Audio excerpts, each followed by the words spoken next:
Hello, everyone, and welcome to Decoding the WSL, the podcast dedicated to the stats and facts in the WSL. On today's episode, we'll be previewing another WSL team ahead of the start of the season on the 5th of September. This time, it's the turn of Liverpool. I'm your stand-in host for the day, Tom Maher. So it won't just be me decoding the Merseyside Giants. I'm delighted to say that I'm joined by two wonderful and very knowledgeable guests. Firstly, it's fantasy football guru Izzy Duddy. How are you, Izzy? I'm very well, thank you, Tom. How are you? Nice to see you.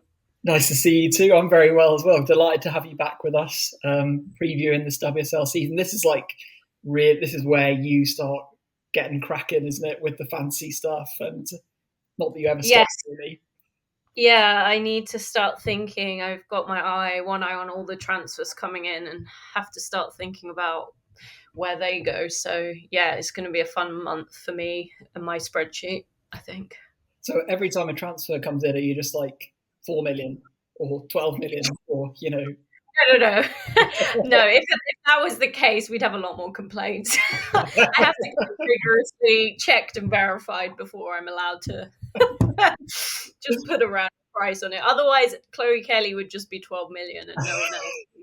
I would love to see an Izzy Duddy chaos mode next year. But Lioness mode on. Yeah, exactly. All the Polish and English players are just 12 million. But also joining us, we have the man who's forgotten more about Tottenham Hotspur than most people have ever known. How are you, Jacob Bernstein? I'm doing very good, thank you. My aim for next season is when I'm introed by either you or Sam, I want to be called a fantasy football guru. So that's what I'm going for. You were 1 point away from that nickname this time. But honestly, it'll be close. Izzy, do you want to be known as the person who's forgotten more about Tottenham than anyone else as well? Well, I never thought about Tottenham in the first place, so. Oh dear, that's hard. Even on a Liverpool podcast, there's shots being fired. Sam's left us it's been 2 minutes now and we're already infighting. I set you up for that one, Izzy, but I think we'll get straight onto Liverpool before we all fall out. So last season for Liverpool, it's an interesting one. They finished 7th in the league, probably underperforming what they would have wanted to. It was a very odd league season from about 5th place downwards. They were only behind Villa on goal difference, and just the fact that they finished below Villa is very confusing after Villa were basically almost about to go down at one point, not too long away from the end of the season. Obviously, Olivia Smith was their top goal scorer with 7 goals in the WSL. They made the FA Cup semi-final, losing 2-1 to Chelsea. That brilliant Aggie Beaver-Jones late goal, knocking them out there. They were in the Subway Cup. They went out in the group stage.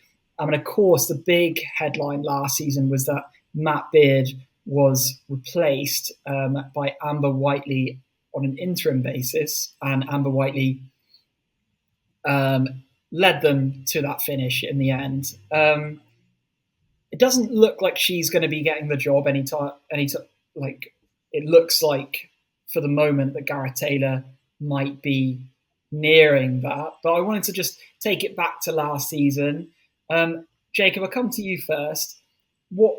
How did they do last season? You know, is Amber Whiteley maybe a bit hard done by to not get the job from what she did at the end of last season? And did you feel like it was the right move to let Matt Beard go? Yeah, I think it was an interesting season from Liverpool. In 23-24, they had a 5th place finish.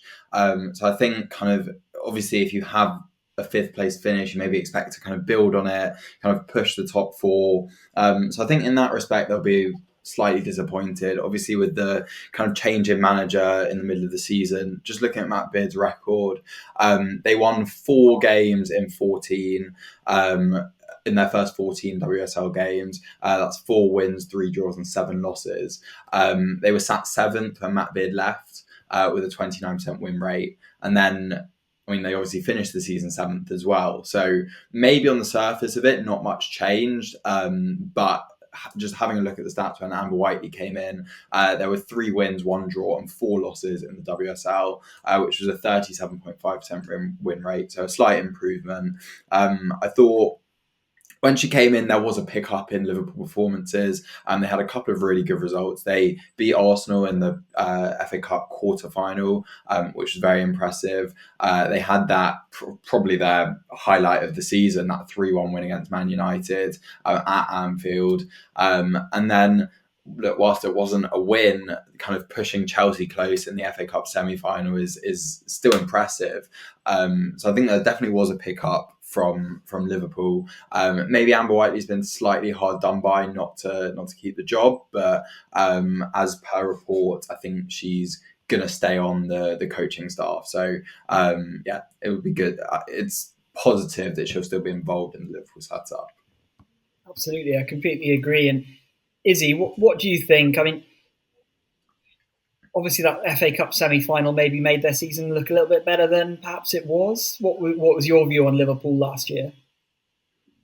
Yeah, I was a bit disappointed in them just off the back of their season before. Like you said, they finished 5th, and I think they were showing some real promise. And obviously when they brought in Olivia Smith, that kind of felt like it was kind of going to light the team up. And I feel there was clearly some politics around Matt Beard's exit, which, you know, wrongly or rightly, I'm not really sure what was going on there. I always thought he was a decent manager, but I think, like Jacob said, I agree. I think Amber Whiteley was done a bit hard done by. I think she did really well when she took over the post. And yeah, it feels like they just fell a bit flat. And obviously now, with the news that, you know, Taylor Hines and Olivia Smith are going to Arsenal, I worry that, you know, that run might continue unless something significant happens, which I think would be a shame, because I think on paper they're a very good team, but they just never quite hit the mark last season.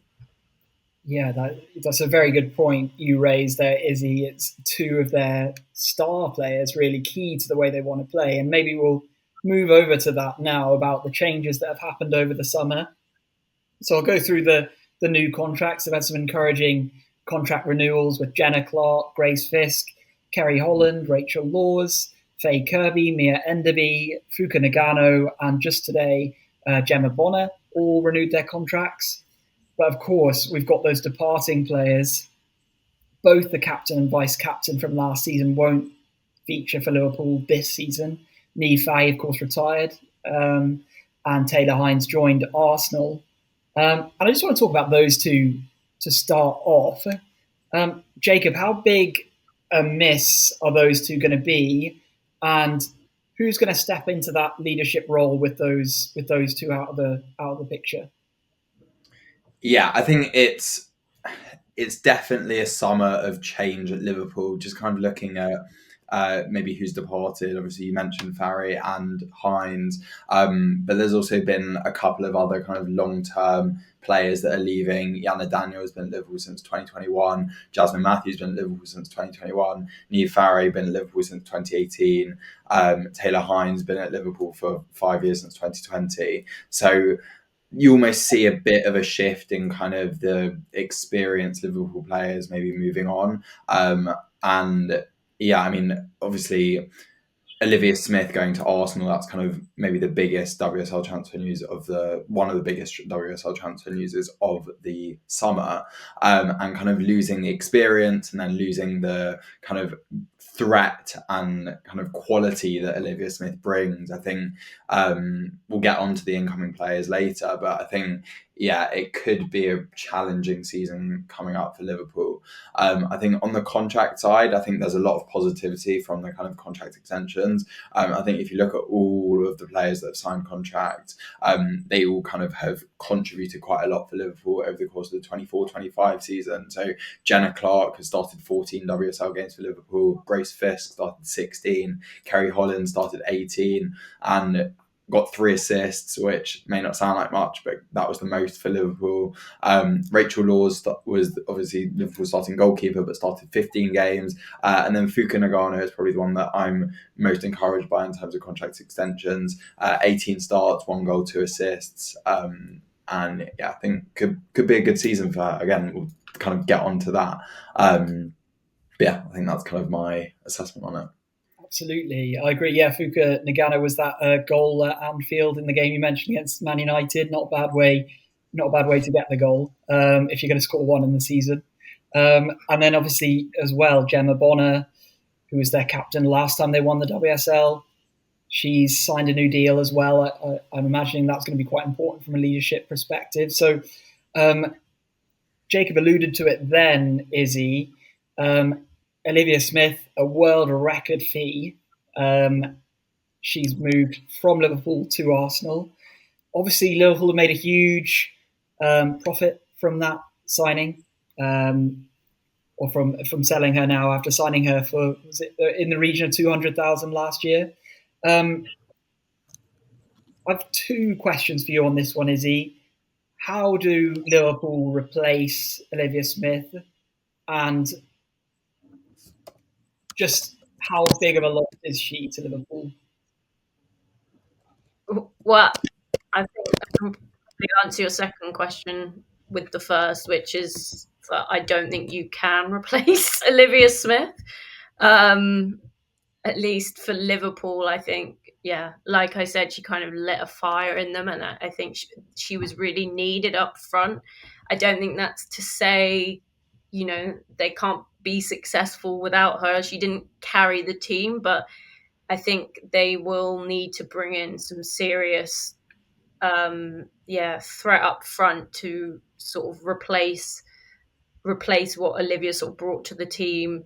Obviously, she's still a very young player as well, so that's significant in itself. I think one thing I'm hoping is seeing a few more of Liverpool's young sort of forward talent will come through, the likes of like Mia Enderby and Leanne Kiernan. Obviously didn't get as much game time last season, but I thought they were really sort of impactful when they came off the bench. So that's kind of one route. But yeah, I think they've got a lot of money in the bank now, so they really need to use it. And, looking, I think, beyond the WSL to other leagues to kind of bring in something slightly different will be the way to get around the Olivia Smith problem, because the problem they've got as well is that she's gone to Arsenal, which has arguably got the most stacked front line now of all the teams. And yeah, that's going to be hard when they come up against her. So they're going to need some kind of direct threat on goal. Otherwise, I will be quite worried about how they're going to tackle that. One thing I will say is I think they need to resolve the manager issue before they can sort of bring that person in, whoever it will be. I think right now they seem to still be in a bit of a transition phase. So if they can get their skates on and offer some good assurances, I'm sure the right player will be excited about a move to Liverpool. Absolutely. And so Jacob, Izzy's really explained there about how much of a loss it is, Olivia Smith, to this club. Is it too early to say that the fact that Olivia Smith has been allowed to leave signals a lack of ambition from Liverpool and their women's team? Oh, that's a tough question. I'm not sure a lack of ambition is the right word. I think, I think it's a big opportunity for Olivia Smith to go personally. I think she obviously had a breakthrough season last season, was Liverpool's top scorer, scored 7 WSL goals, was nominated for the WSL Young Player of the Year, won, I think, the Canadian Young Player of the Year. So a really strong season. And I think, sadly, you just see it a lot in football where teams is best, like kind of teams that are more lower down in the table, they get their best players poached. And especially when an offer comes in from a club like Arsenal for a world record transfer fee, I think it just becomes really hard to turn down. And I'm sure Olivia Smith would have had conversations with kind of the higher up board at Liverpool about her ambitions. And I think, maybe it's just more about Olivia Smith's ambitions and her quality rather than Liverpool's lack of ambition, I'd say. Sure. That's understandable. Do you think that there's anything, Jacob, about like Liverpool fans maybe looking at what London City Lionesses are doing and kind of scratching their heads and thinking, why can't we do that? Why aren't we doing that? What would you say to Liverpool fans like that? You kind of summed it up really well about Olivia Smith's own personal ambitions, but in terms of the project as a whole, what can Liverpool fans feel enthusiastic about coming into this new season? I think there are a couple of things to feel enthusiastic about. I think we haven't spoken about the incomings yet, but obviously, kind of the way to deal with losing your best player is with how you replace them. And I think they've made four incoming signings, which I'll highlight in a second. I think London City Lioness is an interesting case. Obviously, kind of have it being an independent club, being owned by Michelle Kang, it's a very different setup to any other team in the WSL. And we've obviously seen such an ambition from London City Lionesses. And I don't think it's quite comparable because of the fact that like they are an independent club. So I think potentially Liverpool fans can be worried because I think in the past 2 seasons we've had Palace and Bristol City come up from what was then the Championship and then go straight back down, and now you've seen London City Lionesses come up and show the ambition by signing a lot of players, but B, players with experience and quality, that I don't expect them to get relegated, and that means that there's one team that was a kind of mainstay in the WSL that might end up kind of finishing bottom next season. Going on to kind of the incomings, as I said, Liverpool have made 4 signings. The first one is one that I'm quite encouraged about, which is Kirsty McLean. She came from Rangers, was at the Rangers Academy since the age of 9, 100 appearances for Rangers, and has such a breadth of kind of experience in Scotland, and also the honours to match it. Personal honours, she was the young player of the year for 22-23, 23-24 and 24-25. For 23-24, she was the Rangers Player of the Year. She was also in the Team of the Year for Scotland in 23-24 and 24-25. She's a league winner, 2-time Scottish Cup winner, Premier League Cup winner, and has had 10 Scottish caps. I think, look, whilst the quality of the Scottish League may be less than the WSL, I still think it's always important to bring in players that have the kind of experience of winning, of kind of getting those accolades. So I'm encouraged by that. The second signing is Rafaela Bografe, who's a goalkeeper.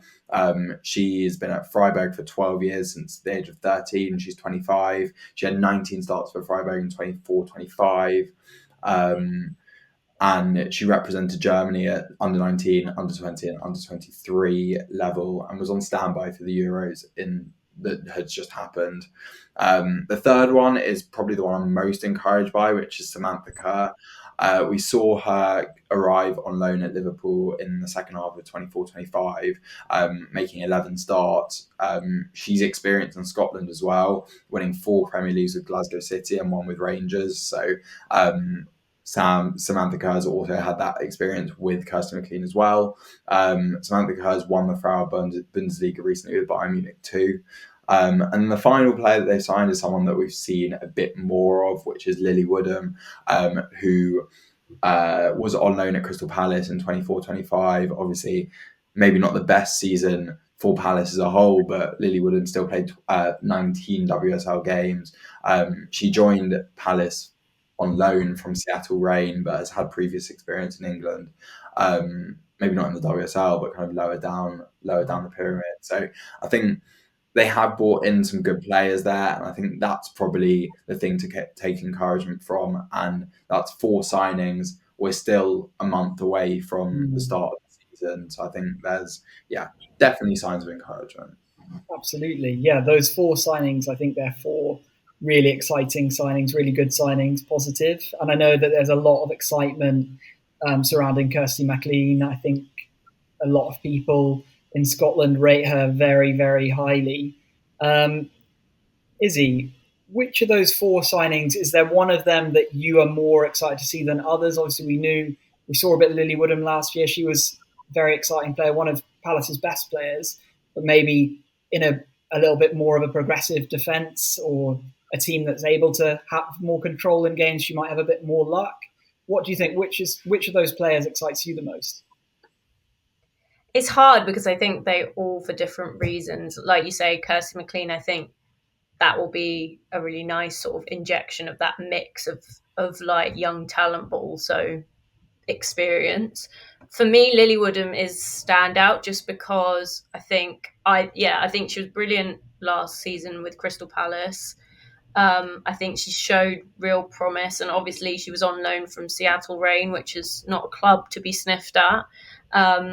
I think she can bring like a really unique thing to the team, which again is that kind of ambition and that, just constantly pushing. And I think with sort of the mix of experience and young players that are now kind of in this Liverpool team, I think she'll fit really nicely. So I'm really interested to see her play.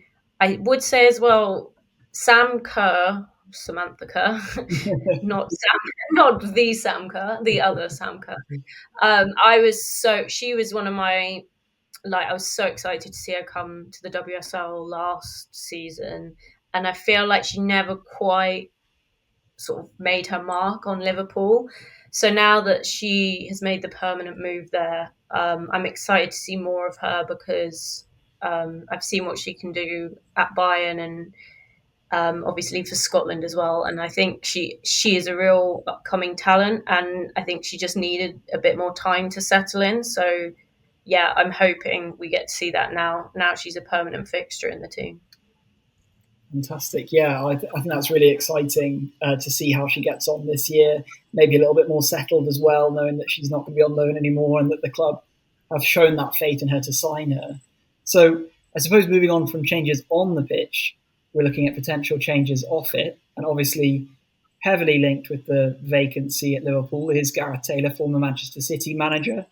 Tom Gary reported this week, or it might be the end of last week, that Liverpool's head coach search was nearing a conclusion. They were hopeful of appointing Gareth Taylor, and that the delay in his appointment was due to terms of his old Manchester City contract. But Liverpool were prepared to be patient, and that all parties seemed to be relaxed about the deal going through.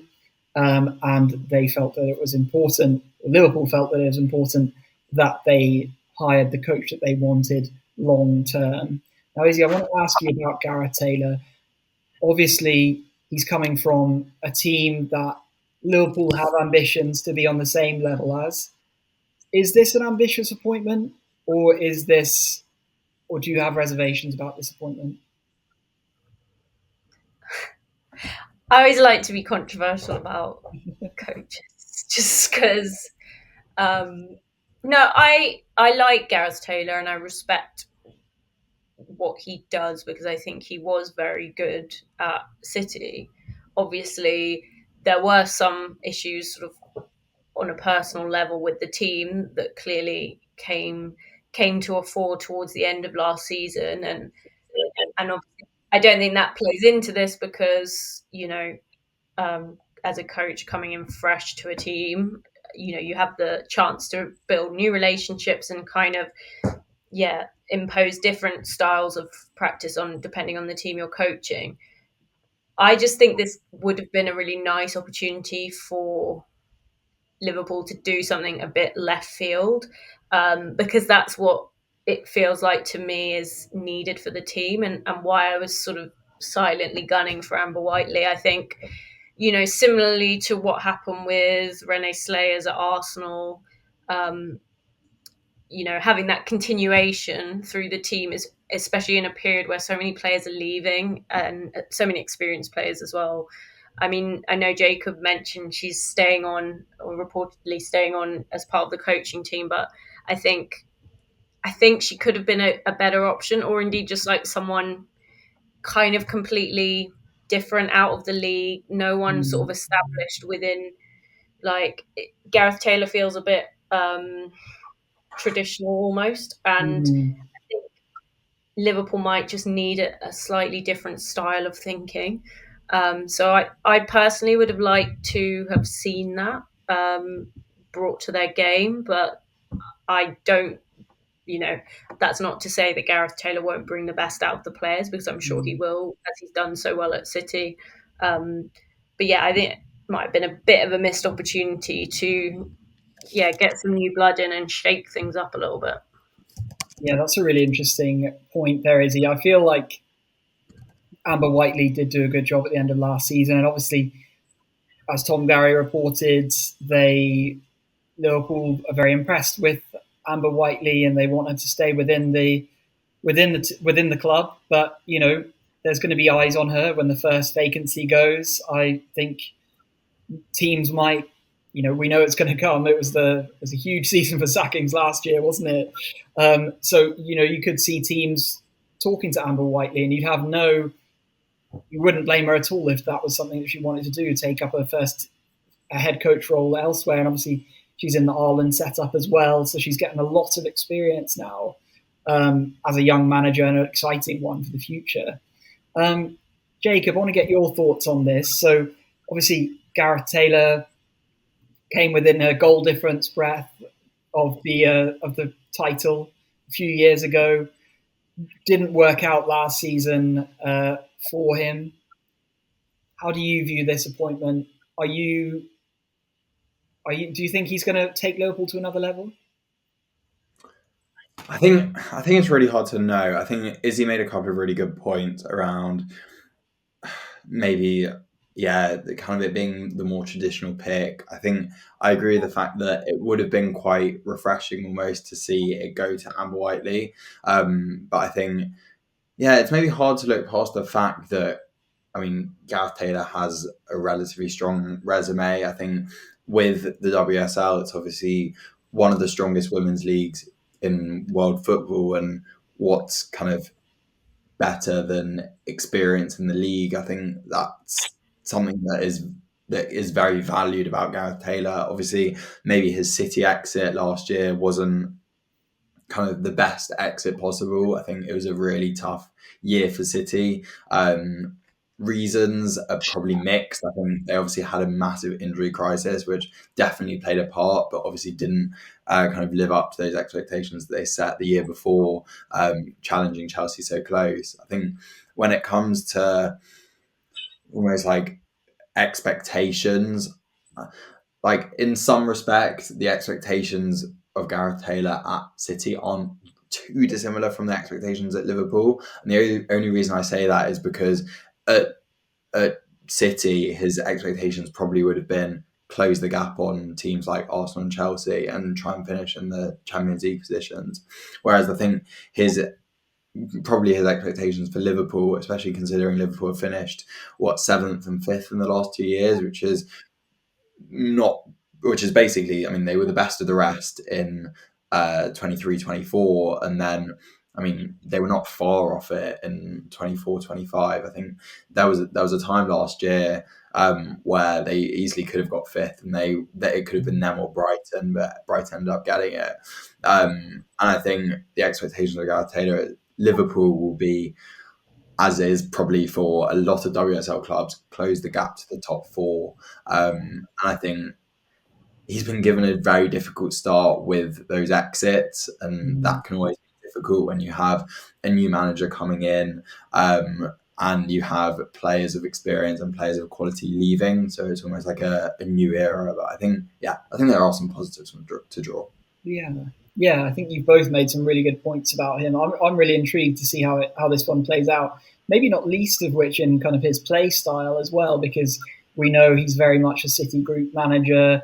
He likes his teams to play a brand of football that is possession-based and very much not the type of style that we've been used to from Liverpool in the last few years. So it'll be interesting to see how that develops. So let's have a look at and start talking about next season and the expectations for next season with Liverpool. Obviously, they open up their campaign at home to Everton, Merseyside derby on day one. I know they'll all be saying that that's the game they would have wanted to start off with, but their recent record against Everton, especially at home, is an awful one, really. So that raises a few concerns, but also it's a great chance to get off the mark. Obviously, we'll talk about that. Izzy, could you tell us a little bit about what the motivation will be like on that first day, and how do they get over this hex that Everton have somehow put on them because they just can't buy a win against Everton at Anfield? I think it will be really, really tough, actually. If I had to if I had to put a bet, I think Everton will be one of the ones to watch next season, and I think they'll want to come out all guns blazing, knowing that they've kind of got that record in hand against Liverpool. Obviously, if it is true that Gareth Taylor will be managing Liverpool, there's always that question of, is it a new manager bounce, or are they gonna kind of flop while they get used to sort of the setup of things. I don't think that Liverpool traditionally have played that well at Anfield as well. I think they're not quite used to it yet. And particularly for a lot of the new players coming in, I imagine it's probably going to be quite a different experience to perhaps like what they're used to. I mean, Lily Woodham, from playing at Crystal Palace in Sutton to going to Anfield on the opening day, that's a big step up. And I think it would be a mental game rather than a footballing one. So I think that Liverpool will really have to be switched on and confident in themselves. Otherwise, I genuinely can see them being beaten by Everton. Yeah, and of course, Brian Sorensen and Gareth Taylor, their record last year, Everton beat City and drew with City, and it was part of the reason why I think that did they draw? Or maybe they drew with Everton after he left, but they'd obviously lost, and that was a kind of their season started to derail after they lost that game in December. But Jacob, can I just ask you about that opening day and how that might, if they lose that game, getting off to a bad start, how important is that for a team to ensure that doesn't happen? Yeah, I think it's a really interesting one. Speaking on the kind of WSL as a whole, those first week fixtures, there are some really tasty ones. It's almost like exactly what has been served up. You've got Chelsea City and Liverpool Everton, and also Arsenal London City Lionesses. I think there are 3 quality matchups there. I think it's really important, especially when you have a Merseyside derby as game number 1, to kind of build momentum for the season under a new manager with the changes that have happened. I think getting a win under your belt is huge. Just looking at Liverpool's fixtures kind of after that Everton game, they've got Leicester away on the second game. Yeah, they've got Villa on match day 3 away, and match day 4 they've got Arsenal away. So maybe that kind of first 3 fixtures are slightly more favourable, so it gives them a potentially kind of nice ease into the season. But yeah, I think that first game will be key, especially because I know we said it's at Liverpool's home, but obviously a big season for Everton, now they're playing all their games at Goodison. So I think like from Everton's side, they'll want to kind of kick on, and so yeah, I'm looking forward to that one. Yeah, absolutely. It's going to be exciting. You rightly pointed out how tasty that opening weekend is. I cannot wait for that one. So moving on to potential star players. Obviously, their star player last year, Olivia Smith, no longer with them, no longer playing with them, off at Arsenal. Who can step into the breach? And I don't mean just in her position, but who in this team has the potential to be that star for them? Izzy, I'll come to you first. Who do you reckon? I think Leanne Kiernan needs more time on the pitch, and if she does get that, then I genuinely think it could be her. I think she's brilliant, and I think she's one of the most underrated at the moment, sort of the top half of the league, of the sort of middle teams. I do think, though, Kerry Holland and Rachel Laws are kind of ones I would pick out. I thought Rachel Laws was really good towards the end of last season, and yeah, she made some quality saves. And although there are a few moments where maybe she could have done better, and in front of goal, I think she's kind of got the quality to keep growing and keep developing. And I think she'll be one that can kind of lead from the back. Kerry Holland, I just think she's kind of seems like a proper mainstay now of the Liverpool team, given all the movement. And yeah, she did really well last season. So there's absolutely no reason she can't carry that on. And I think she'll provide a bit of a leadership role on the pitch as well. So I'm excited to see her hopefully carry on her good run. Fantastic. And Jacob, I want to ask you about any potential breakthrough stars you see in this Liverpool team. Is there any? Doesn't necessarily have to be young players, but if it is, obviously that's fine. But what do you think? Any breakthrough stars this season for Liverpool? Yeah, I think the one I'm interested to see how she'll fit in the team is the goalkeeper that I mentioned they signed, Rafaela Borgrafe. I'm not too sure whether she's kind of been brought in to start or brought in to be a backup for Rachel Laws. Obviously, Rachel Laws, 33, potentially kind of getting older. Tegan Micah left Liverpool, so there is like that space for Rafaela Borgrafe to be first or second choice. And I just think she comes from a lot of experience in Germany. So whether it's immediately starting or potentially kind of having some of the Subway Cup games, I think it could be an interesting season for her.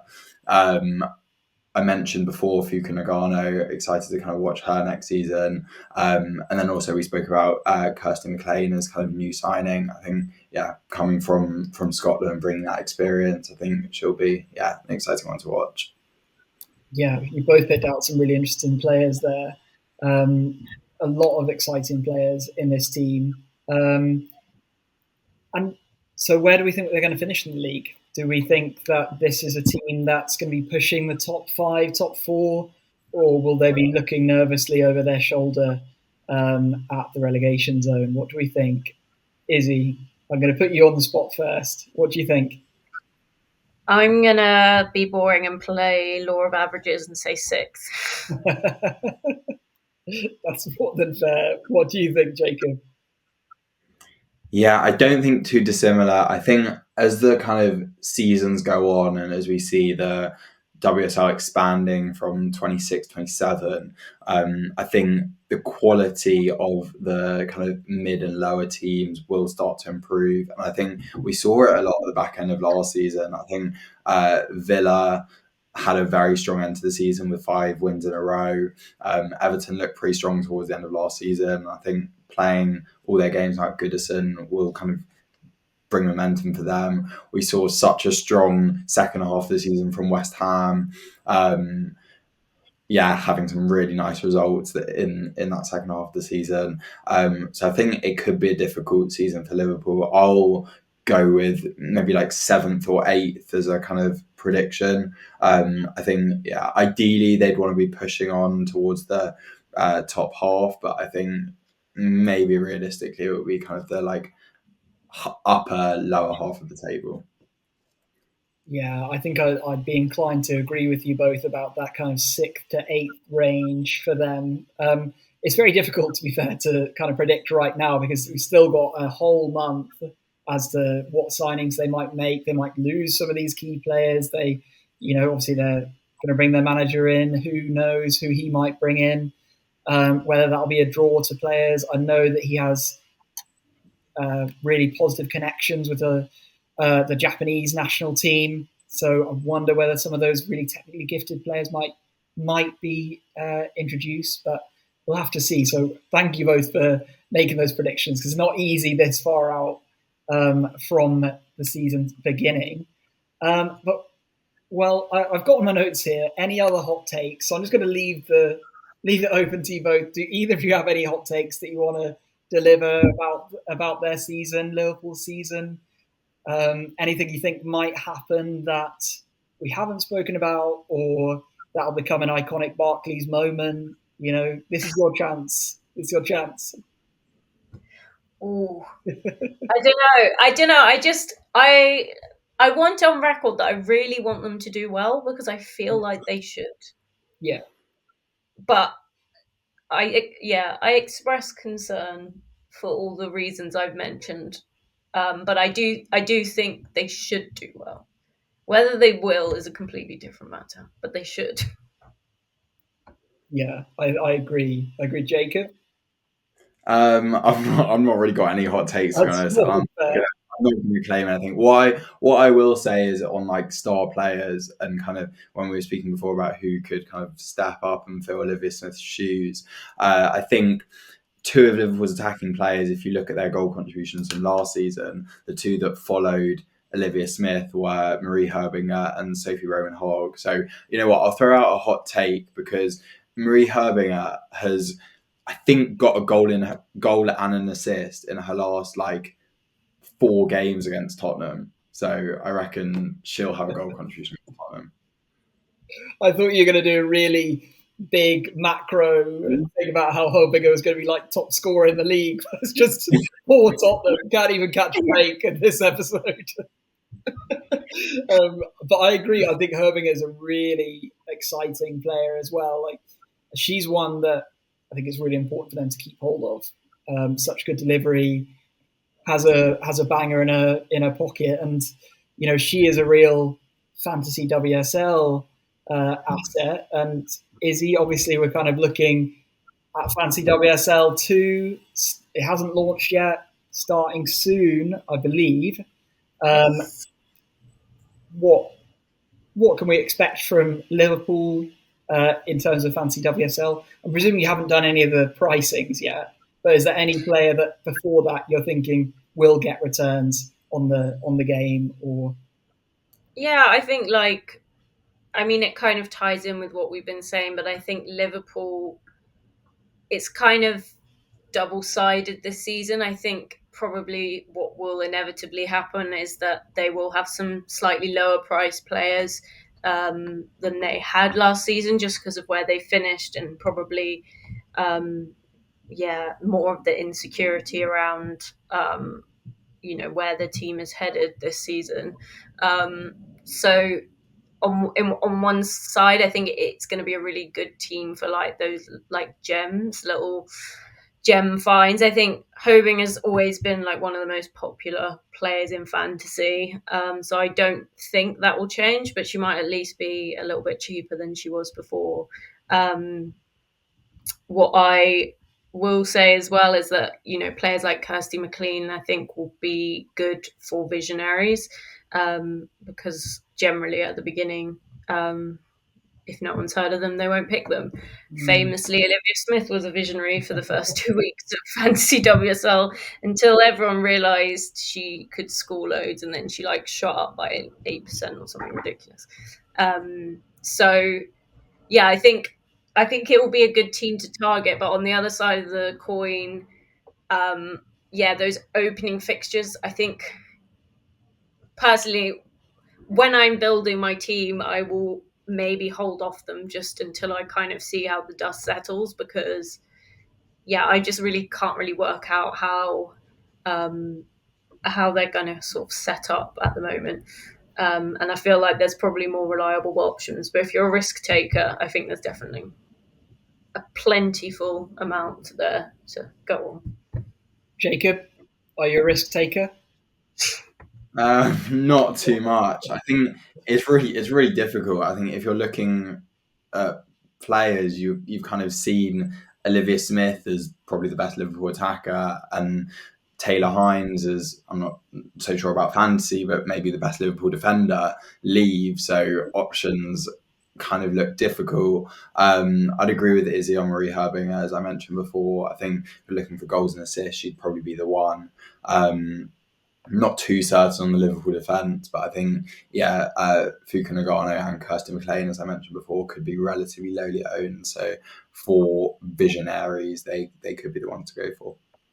I will say as well that Olivia Smith got an extortionate amount of points last season, obviously, but Birmingham was only 13 points behind her in the end in terms of total points across the season. Kerry Holland and Sophie Roman-Howe weren't far behind either. So, it's not totally out of this world that they would get a lot of points next season, especially they don't have necessarily Olivia Smith to poach their goal scoring opportunities. So you could argue the chances are they'll even get more points. You don't know. So I do think there's still like tons of points to be racked up there. I think it's just about picking the right ones and hoping that they can get a good start to the season. Fantastic. And I'm going to be very annoying, put you both on the spot. Any good Liverpool-related team names you can think of? I think the first thing that came to my mind, and it's not good, and it's not funny. Go on, tell us. Sounds perfect, Izzy. But I'm going to go with the hook of Kerry Holland. I like that. Yeah, I had a similar not good, not funny one. I think I saw this one last season, maybe. I think Kianana, What's My Name, I think was one of them. Nice. Yeah. Jacob, don't feel like you have to put one forward. Me and Izzy have already embarrassed ourselves enough, but have you got one? Are really low. Yeah, Mine's any space step, just so that you know that's mine's going to be Kerry Holland based as well. I mean, I was just looking through a list of like Liverpool player names and my mind was struggling, but I'll go Kerry Hollandaise sauce. I love that. I think you might have taken it there, Jacob. Fair play. Well, I hope you credit Jacob Kerry Hollandaise sauce when you take home the title next year. Okay, well, that is almost everything, but we do have a round of Know Your Stat. Of course, we wouldn't leave you without that. Jacob and Izzy, how are you feeling? Izzy, you're the champ. No, this will be my downfall. I feel like I have zero expertise here. So, Jacob, you just take it already. Oh, this is good. This is going to be. I'm going to struggle. I think my Liverpool knowledge is lacking. So this could be a very poor Know Your Stat round, to be honest. I'm sure you're both underselling yourself hugely. Okay, so bear with me. This is my first Know Your Stat. First time they've rolled me out to write a Know Your Stat line around. Could be my last as well, but fingers crossed it's not. Okay, so have you got your pens and paper at the ready? Yeah. I always run a vibe, so I'll just do that.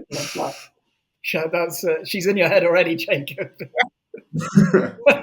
Okay, so the first round is looking for players who played for Liverpool for at least 90 minutes last season in the WSL cumulatively. So the nationalities of players who played at least 90 minutes in the WSL. So that can be, say, for example, if it was Arsenal, you could say, I don't know, Austria for Manuela Zinsberger, but it would also be Laura Wainwrighter. So then their minutes added together.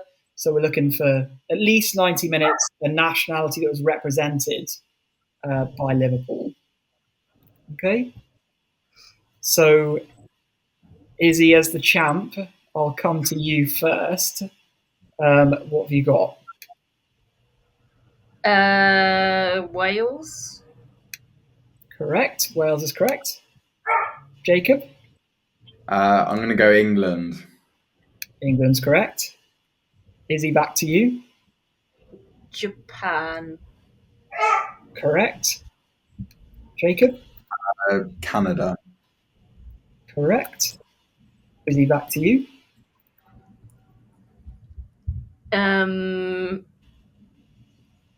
Scotland. Scotland is also correct. Jacob, to you. Republic of Ireland. Republic of Ireland is the correct answer as well. Izzy? Oh, sorry, I'm having a brainwave by myself. Austria. Austria is also correct. Back to you, Jacob. The Netherlands. Netherlands. Netherlands is incorrect, I'm afraid. So Izzy, you take that round one. So what you could have, the nations you could have had are, this might have been where your mind was going here, Jacob. So you could have had Belgium, could have had Norway, Australia, Spain, and Sweden as well. And the only other nation to have any minutes that would have been an incorrect answer, because they didn't quite have 90, would be Denmark, because Sophie Lundgaard only played 69 minutes last season. But it was very good, very competitive round. Got a lot of correct answers there. Well done, you two. It wasn't as bad as we thought. Yeah, some very good stat padding going on there from both of you.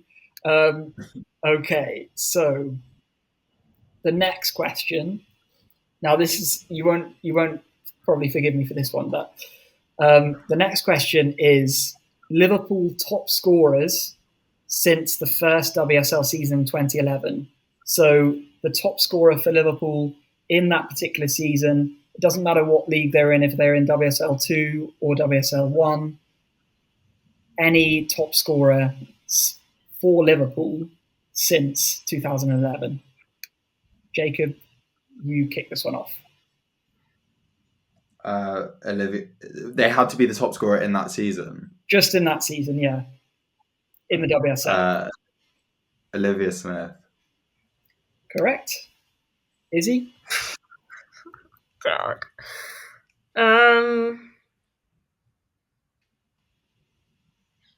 This is going to be a short round. The worst thing is I know that there's like a million legends who used to play for Liverpool, and I literally cannot think of any of them. My advice to both of you is that you don't need to think that far back. I'm going to just say Marie Herbinger.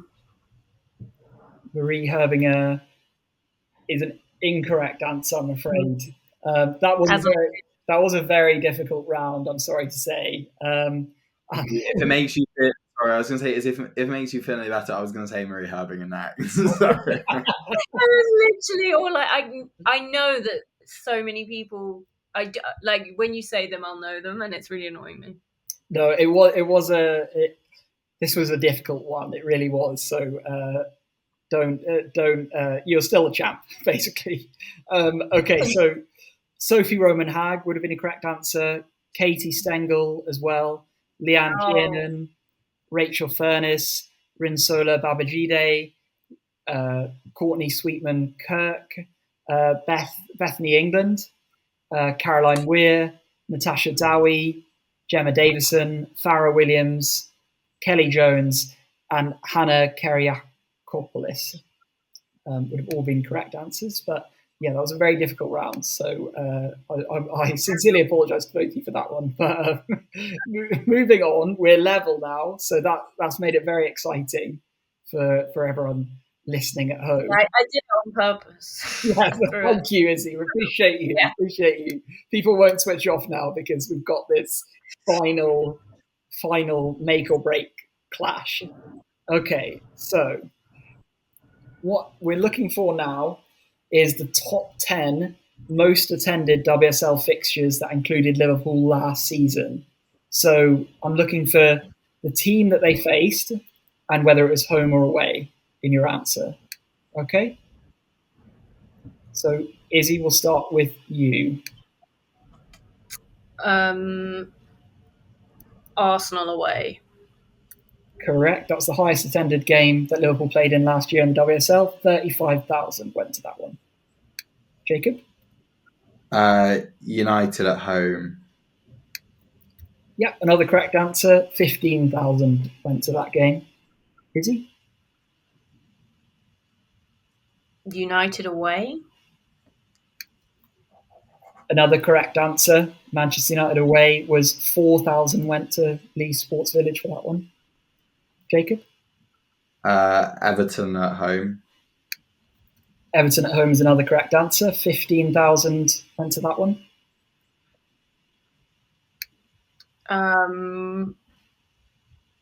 Chelsea away. That's the correct. The second highest attended Liverpool match of the season. That was 21,000. Of course, that was the game that Chelsea won the title or lifted the title after. Chelsea at home. Chelsea at home is 10th on the list. That is a correct answer. So well done, Jacob. Izzy? City away.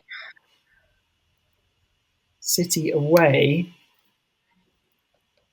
is an incorrect answer, I'm afraid. I think City away was 11th. So, Jacob, I think if you get this one, you take the round. So Have we got? How many have we got out of the 10? Have we got 6 so or 7? remaining there's 4 remaining. Okay. I'm going to go Everton away.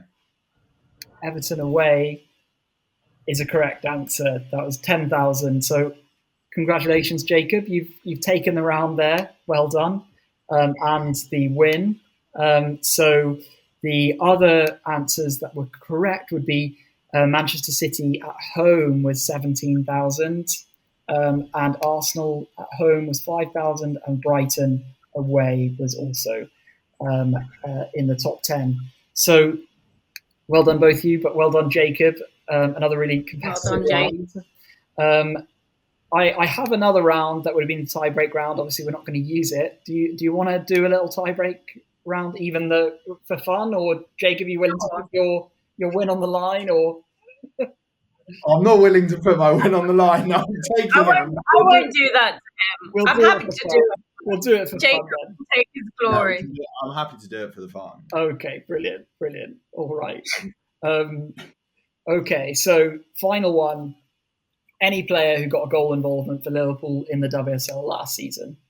And Jacob, as you are the victor today, you can take us away with the first. Olivia Smith. Olivia Smith is correct. Taylor Hines. Taylor Hines is also correct. Marie Herbinger. Marie Herbinger is correct. Fuka Nagano. Also correct. Sophie Roman Haug. Also correct. Kerry Holland. Kerry Holland is also correct. That's the top 5 you've got now. Samantha Kerr. Also correct. Just the one goal involvement for Samantha Kerr.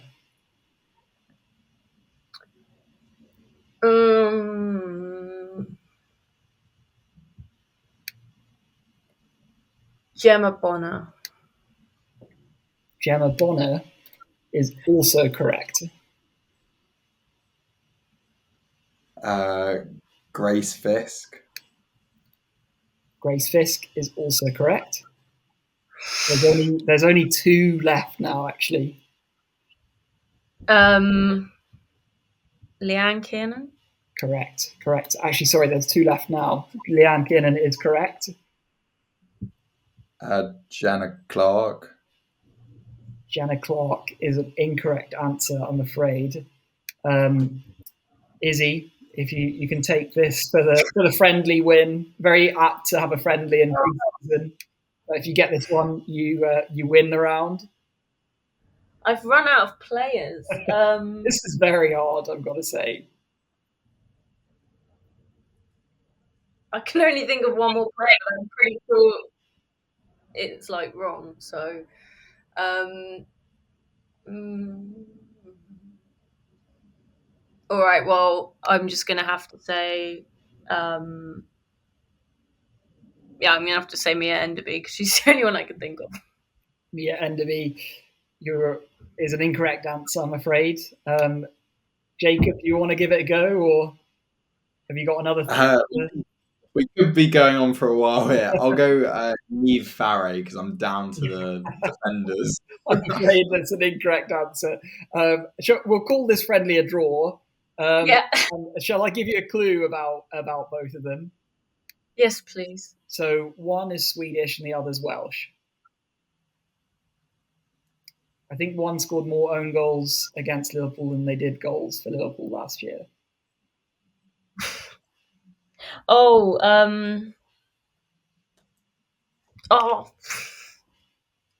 no, I'm out. So it's Cornelia Capox and Jasmine Matthews as well, the last two there. Yes. Very, very sportswoman and man-like of you both to draw that last one. But yeah, that was a fantastic Know Your Stat round. So thank you, Tom. They were very good questions. Quality questions. Thank you very much. Appreciate it. Okay, well, thank you so much for joining us here, both of you. You've both been, as always, fantastic to talk football to. I'm getting excited for the new season now. Do you have anything that either of you would like to plug going into the new season? No? Just vibes and look out for fancy WSL's comeback. I love that. Well, make sure you do, listener. Make sure you do. Okay, so yeah, thank you for tuning in to Decoding the WSL. If you've enjoyed today's episode, make sure to follow or subscribe wherever you get your podcasts. You can also follow Decoding the WSL on Instagram, and also check out the new Decoding the WSL YouTube channel. You can find all the podcasts on there, plus extra content like the new Recommended Recruits series. Thank you again for listening, and the three of us will speak to you again soon.